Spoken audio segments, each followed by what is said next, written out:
Okay, I'm gonna be honest, I have no idea how to start this video. I've been sitting here for like 20 minutes and I haven't thought of an interesting way to start this video, so I'm just gonna say this is the Q&A because number went up. If you don't like that, if you don't know who I am, if you don't give a shit, you're gonna continue to watch this video anyway because you're currently lying in bed and you're about to fall asleep, you don't have enough energy to tap on another video, so you're gonna continue to watch this in a catatonic state. I mean, it's fine, I do the same, you know, I get it. Let's get started though then. What would you want most in a future Ratchet & Clank game? It'd definitely be thematic cohesion. There really hasn't been a game since Deadlocked that has had a good level of thematic cohesion. And by that, I don't mean ludonarrative dissonance. It's not the idea that the gameplay is incongruous with the narrative, like you're killing a bunch of people and the game just never acknowledges it.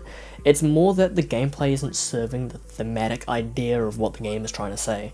Like, why are these games about shooting crazy weapons and exploring planets when the story is a tale about finding self-worth? Like, those first games were various critiques of capitalism, whether that be consumerism, industrialization, or the media.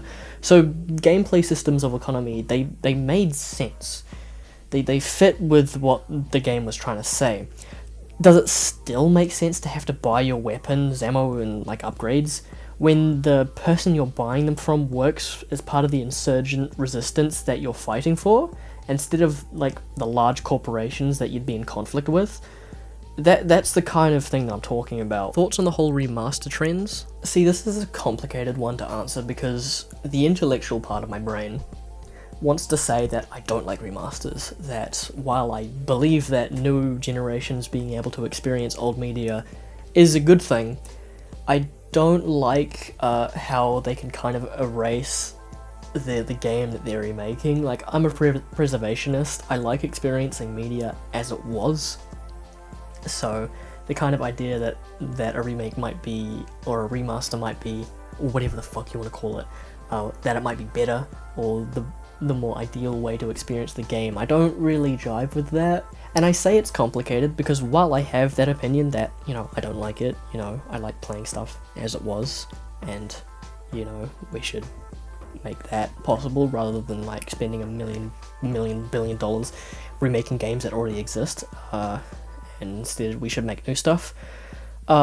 There's also things like Metroid Prime Remastered comes out, I'm like, I love that. That shit's good, and I really do. I think it's great that I can play Metroid Prime on my Switch with controls that don't suck ass. And maybe it's cause that game is closer to a port than like a full-on like remake. Like they built that off the original game. They like updated the assets, but the original game is there, rather than like completely doing the thing from scratch, changing stuff to make it modern.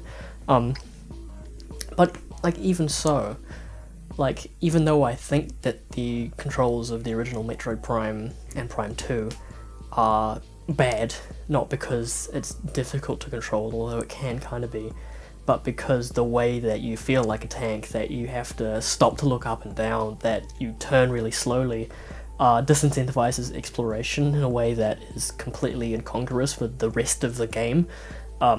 So I don't think they're good, but even so, that's how the game was, because it was a game in 2002, that's how they controlled back then, especially first-person ones, so, like, it can kind of take away from what Metroid Prime was at that time, and, like, I'm fine with playing it with updated controls, because I've played Metroid Prime with the original GameCube controls, like, and I can do that.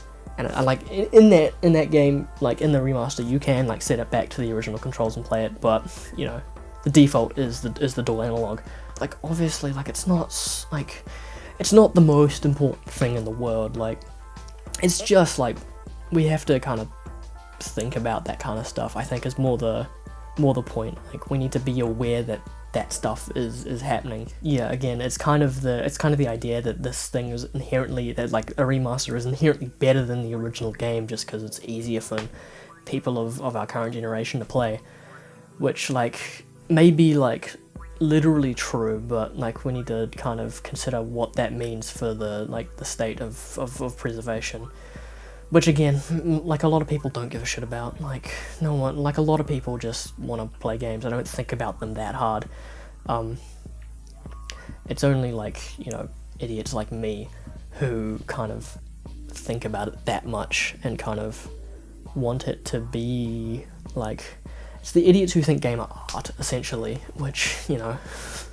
Do you think there's many people who may be in need of acknowledging that quite often, and especially in art, less is more? I.e., when discussing a movie or series or game, there's often people unfairly underrating it even when it's not bad, just because it didn't meet their personal expectations or tastes. I mean, yeah, like, it's complicated, but I think a lot of it comes down to attachment.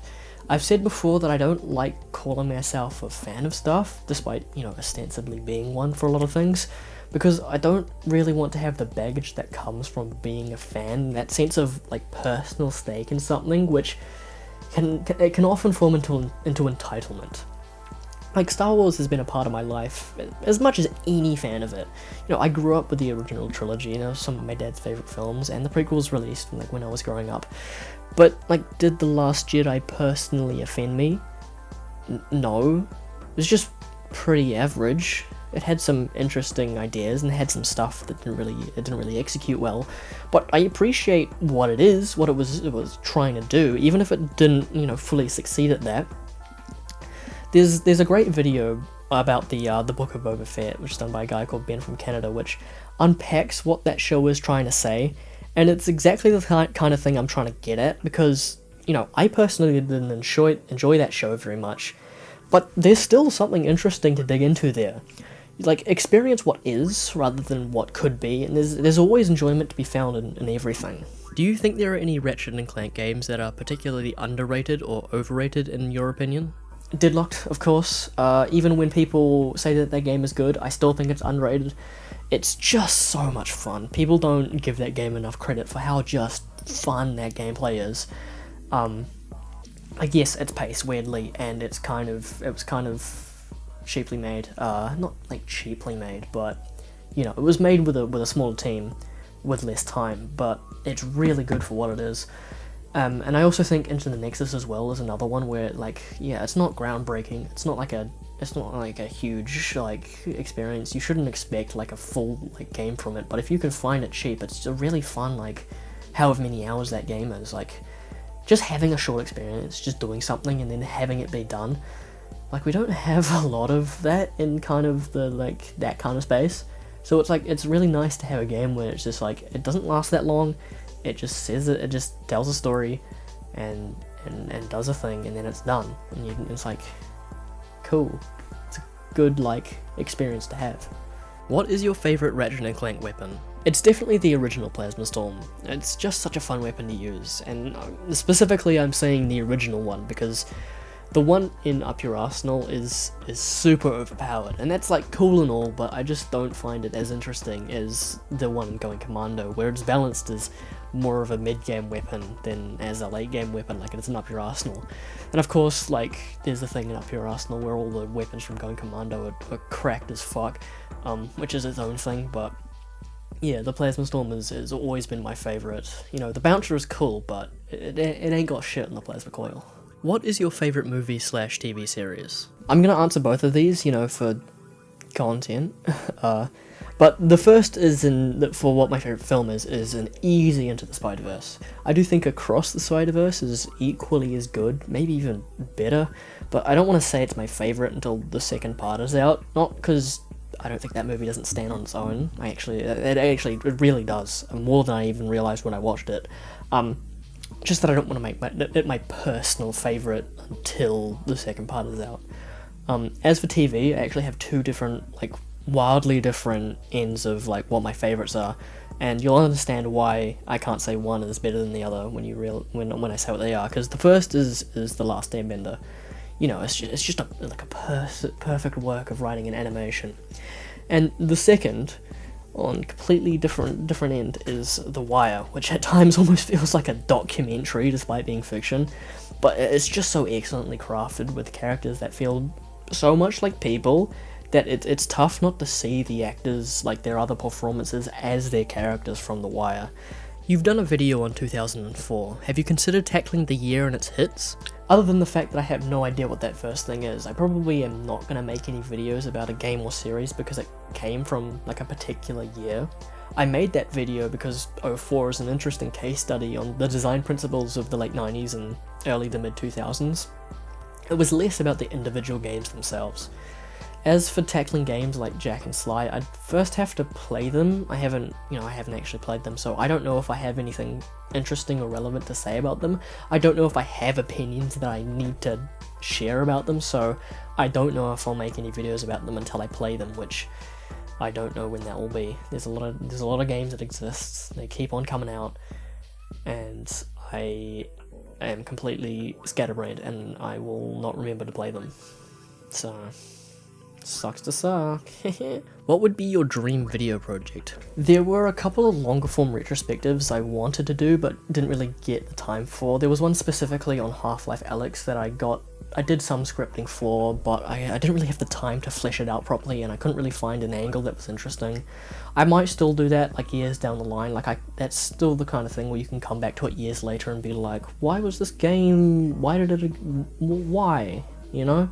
And another thing I'd actually like to do more of, but I don't really, there's not really an outlet to do it, is more narrative stuff. Like, the way that I got into video production was actually doing short films, so like that's where a lot of my skill set is, but you know, doing YouTube stuff, while it's fun and interesting and it has unique challenges, it doesn't really scratch that same creative itch that doing shorts does. So like that's something I want to do, but there's not really an avenue for me to do it. Also because I can't write. Everything I did back then, it was other people's stuff that was not written by me. I was mostly doing shooting, editing, and I did a lot of like script supervision. Not script supervision, like I can read a script and I can tell you that it sucks, and like be like, we can't do X, Y, and Z because for reasons 1, 2, and 3. Like that's kind of what I was doing. I was not, like, I could come up with ideas, but I was more of a like the practical, like, how are we gonna do this kind of person. Part of your video production process is filming outside, so have you had any weird or fun encounters while recording a video? Most of my shoots are pretty uneventful in that respect, but I did actually have a couple of interesting encounters while I was shooting the beach section of the Rift Apart review. The first is just like while I was sitting up on the beach, while I was dragging the deck chair and my tripod out and like setting it up, a couple of people like came up to me, and they're like, the fuck are you doing? And also, why are you doing it here?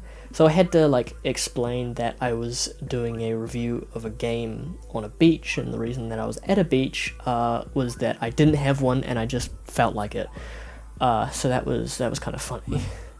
There was also like a helicopter airlift that happened while I was there. This is in the second part of that, which I shot in the same location, the narrative part. They turned on like the tsunami warning sirens and everything, but I was so close to being finished. Like I had like maybe 2 lines left that I needed to get through. I was trying to shoot in the quiet parts of the siren, like how it comes up and it's really loud and then it goes down and it's like quiet for like 20-30 seconds. I was trying to get my lines out in that time, and you can actually hear, or I think you can, in one of the shots. It's been a while, I haven't gone back, but you can hear either the siren coming down as the shot starts, or it's starting to come up again as the line ends. I can't remember which one, but I'm pretty sure there's a shot in there where you can hear it, and I can probably find footage of just the sirens going off and me going like, I'm trying to record. Did you ever own a console released before 2000? We had a PS1, that was 1996 if I remember my console years. Fun fact, that was actually mod chipped. Like, this was like early 2000s, we had a mod chipped PS1, something we didn't actually realize, being children, until years later, when we realized that all of the burnt games that we were playing, we wouldn't have been able to do that unless it had a mod chip inside of it, because we had a bunch of copied games, and we just didn't realize like how kind of rare that was. We also had a Master System 2. That one didn't really see much use. It was kind of a relic. It sat in a box in a cupboard for a while, but it was fun to like drag out every now and then, and have a little bit of a time. But we had that, but we didn't really use it that much. Which were your most and least favourite school subjects? My least favourite was probably English, not because I thought it was useless, and before you get mad about me not thinking it's useless, remember I didn't do your education system, I did a different one, it's probably useless in yours, just stop. You know, I mean, I do quite a bit of writing for these videos, so like, it's not useless in that respect, it's more just I wasn't very good at it during high school. Also, all the writing had like a very specific format, and I find it much easier to write how I talk, rather than like for a specific essay format. It just kind of comes more naturally to me. As for the most favourite, that's actually kind of a tough one, and that's because the way that the New Zealand high school education system works, or at least the main one that most people do, you get more and more choice on like what you want your subjects to be as you get further along.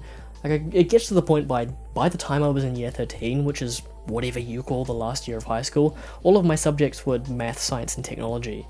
I also had a media studies class in there because, well, I mean, I hope that one's obvious, you know, I'm studying media for this channel, that's what I do. But as for what my most favourite was, it was probably physics. Like, I just like understanding how systems work, like why things happen, and so that I found that subject particularly interesting. Are you a coward, or do you eat pizza with pineapple? I am not a coward, but I don't do it anyway. And the reason I phrase it like that is because what I'm trying to say is that I don't mind it, like it used to be one of my favourites, but, you know, now I prefer it I prefer other pizza styles, to be honest. You know, it's not a horrible thing to do, it's fine. It's fine. There are worse things you can do to a pizza. Except I unironically enjoy this. Fight me.